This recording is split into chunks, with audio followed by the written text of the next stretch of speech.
Repens a déjà fait des films extraordinairement beaux sur d'autres arts que la littérature, comme la musique, la photographie, le cinéma, la musique. Et ici, il entrait dans l'art de la littérature et je me suis rendu compte que le rythme du film est en fait un rythme qui peut paraître parfois un peu lent, mesuré, mais en fait c'est le rythme de la lecture. Si vous lisez un livre, ce sentiment-là vient que les choses doivent prendre le temps de s'installer et dans votre mémoire et dans votre cœur. Donc voilà, c'est quelques mots que je voulais vous dire. Je suis très heureux, je ne sais pas si Philippe allait être là, je suis très heureux parce que je suis arrivé en retard.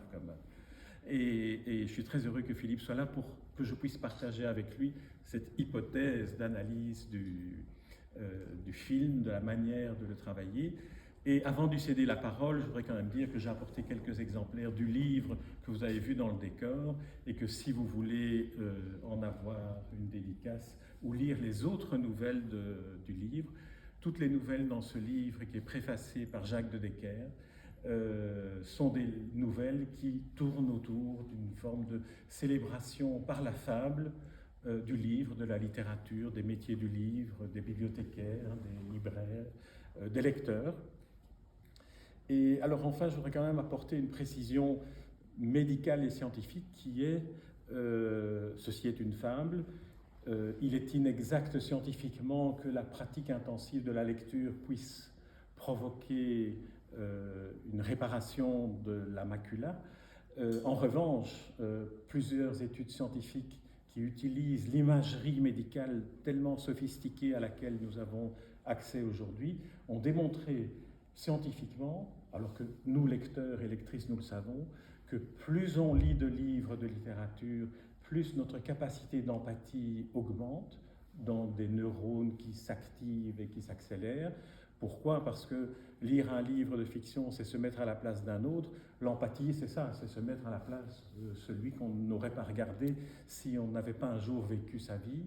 Et la deuxième conclusion scientifique, qui est celle que dit la dernière phrase du livre, est qu'au plus les livres lus sont des livres de qualité littéraire classique, de qualité littéraire, de style plus travaillé, au plus ce développement de la capacité d'empathie est rapide, grand et développé.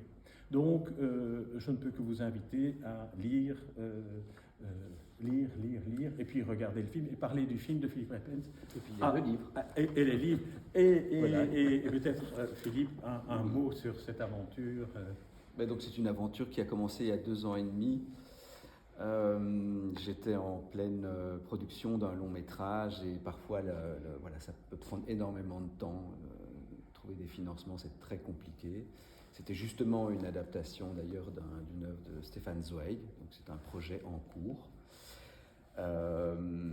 que j'avais fait lire à Philippe Reinhardt. Et puis Philippe m'avait dit voilà, il faudrait que tu rencontres Jean Jonio, c'est un écrivain, c'est un journaliste, il connaît bien l'œuvre de Zweig. On s'est vu au bord du lac de Genneval, on a pris un verre et Jean m'a offert ses livres. Et donc je suis tombé amoureux de cette petite nouvelle parce que j'étais vraiment très impatient de tourner, parce que dans la vie d'un réalisateur, parfois ça peut être très long, ça peut se compter en années, tout est toujours tellement compliqué, et c'est toujours une question d'argent en fait. Et donc quand je suis tombé sur cette nouvelle, d'abord je me suis facilement identifié à ce personnage qui m'a beaucoup plu. Et donc j'ai pu mettre beaucoup de choses de moi-même évidemment aussi dans ce texte. Je me le suis approprié. Mais c'était en accord. Et voilà. Et puis je me suis dit c'est aussi quelque chose que je pourrais produire à court terme, me faire du bien, être sur un plateau de cinéma. Voilà, et donc je me suis dit il faut prendre son destin en main, trouver des financements, arrêter de solliciter des commissions qui vous disent très souvent non parce que vous n'êtes pas très actuel ou dans l'air du temps ou ce genre de choses. Et donc voilà, on a trouvé du financement avec des sponsors, avec des contributeurs via une plateforme de financement et j'ai rassemblé une équipe et j'ai pu tourner ce film chez une amie chez qui j'ai déjà fait 3 autres films, Arik Sansar. Et voilà, on a passé ce moment tous ensemble, ça a été tout à fait délicieux. Et voilà, et vous avez pu découvrir le résultat. Et maintenant, c'est vrai que j'ai relu en fait la nouvelle avant de faire les projections ici.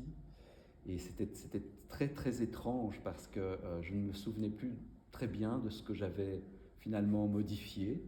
C'est vrai qu'on s'approprie les choses, hein, on travaille toujours à partir d'un matériau et puis on le transforme, on se l'approprie et ça donne une autre œuvre par rapport à l'œuvre première. C'est autre chose. Un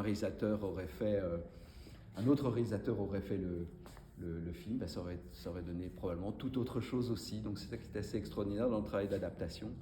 C'est cette possibilité d'appropriation et puis de transformation et pour arriver à un autre objet d'art. C'est assez passionnant. Voilà.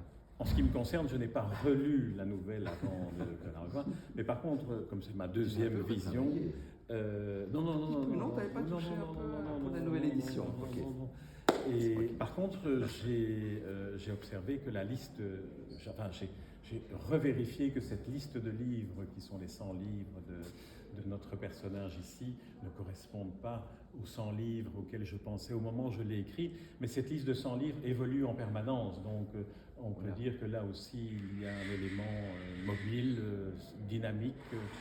Et il y a un point sur lequel ce que Thierry a dit, je voudrais revenir, c'est que effectivement, je pense que l'objectif commun que nous avions à trois, Philippe Reynard, qui est l'instigateur de ce film-ci et de cette rencontre, est que moi j'espère, et je l'ai déjà dit à Philippe, que le film qu'il a adapté d'une nouvelle de Stefan Zweig, dont j'ai lu le scénario, puisque la demande de Philippe Reynard était que j'écrive un commentaire pour cette commission du film qui s'acharne à refuser les films qui ne correspondent pas à des critères dont on ne sait pas quelles sont les motivations, quelles sont les justifications. On ne peut pas justifier qu'on accepte ou pas un scénario, sauf un coup de cœur. Alors peut-être qu'il y a un manque de cœur, mais le projet pour moi aussi de ce court-métrage est qu'il soit une sorte de marchepied pour Philippe Repens comme réalisateur dont j'admire les films, puisse aboutir soit sur son long-métrage tiré de cette nouvelle de Zweig,